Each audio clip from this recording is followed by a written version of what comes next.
Oke, perkenalkan, nama saya Arka dari History with A. Dang.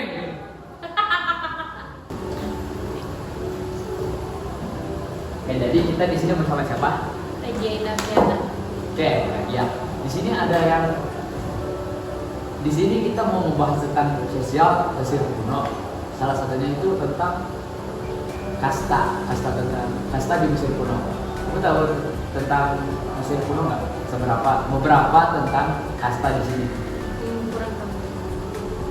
Ada sekali. Enggak. Dan Benar. jadi di sini tuh ada beberapa kasta. Itu mulai dari Buddha yang paling rendah sama Fir'aun paling tinggi. Mulai dari mana dulu? Dari Firaun. Firaun.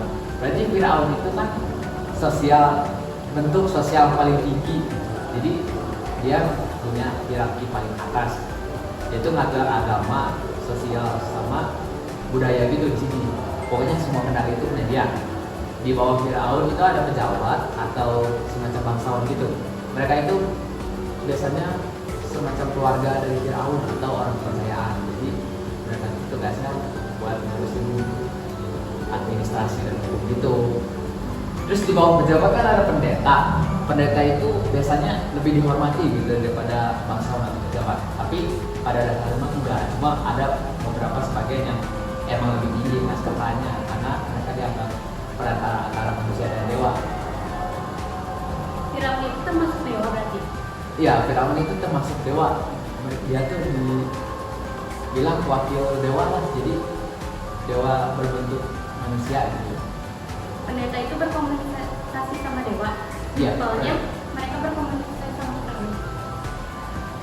Bisa dibilang gitu sih, cuma pendeta itu lebih fokus berkomunikasi sama dewa yang lebih besar gitu dibanding Firaun. Firaun itu kan seperti dewa berbentuk manusia. Nah ini pendeta yang ini tuh berkomunikasinya sama dewa-dewa yang lebih besar kayak Anubis lah yang paling diketahui pada dasarnya gitu. Anubis paling diketahui. Kita tahu kan Anubis itu yang mana? Dewa kematian gitu kalau nggak salah tuh. Bagaimana pengaruh Firaun terhadap kehidupan masyarakat Mesir kuno? Kayaknya nggak ada pengaruh yang terlalu besar sih karena kan Firaun itu cuma ini aja sebagai bentuk dewa atau bentuk ini aja pemimpin di Mesir kuno di zaman Mesir kuno.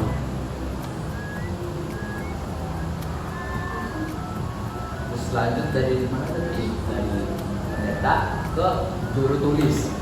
Juru tulis ini biasanya mereka tuh bertugas buat ini, buat ya penulisan gitu. Karena zaman dulu tuh zaman Mesir kuno bisa nulis itu sama dengan berpuasa karena jarang-jarang juga ada yang bisa nulis dan baca gitu di sini. Terus tadi itu di bawah juru tulis itu ada seniman gitu sebagai pembuat patung, buat emas gitu dan macam-macam. Di bawahnya lagi ada petani dan buruh. Biasanya itu mereka tuh nggak cuma bertani doang gitu, mereka tuh ada disuruh buat ini, buat piramid gitu dan konstruksi gitu biasanya diarahkan pada mereka gitu. Di bawahnya lagi ada yang namanya budak, itu paling bawah. Biasanya mereka tuh antara tawanan perang atau orang yang miskin banget jadinya jatuh jadi budak. Biasanya mereka tuh kerja paksa atau jadi pelayan gitu. Ada pertanyaan? Ya.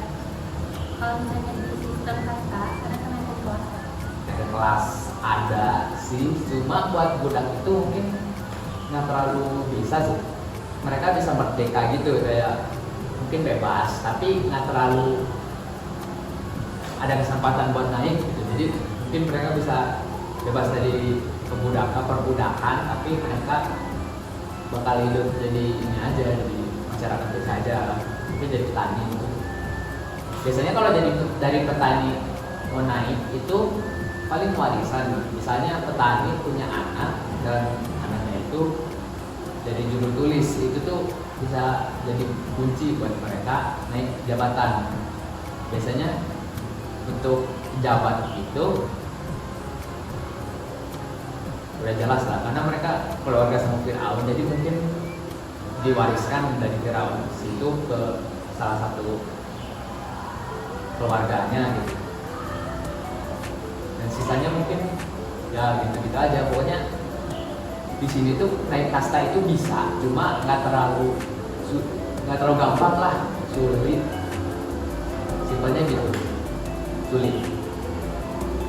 Cleopatra termasuk kasta bagian mana menurut Mas Iko?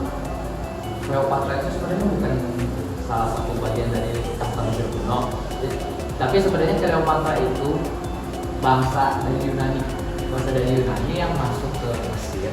Jadi dan dia itu di sini berkuasa paling atas gitu, mungkin sebelahan nama Firaun.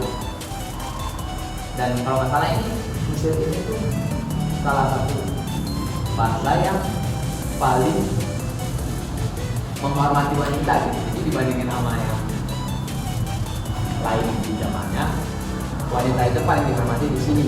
Contohnya ya di makam Firaun atau mungkin raja dan ratu. Biasanya ratunya itu disimpan di sebelah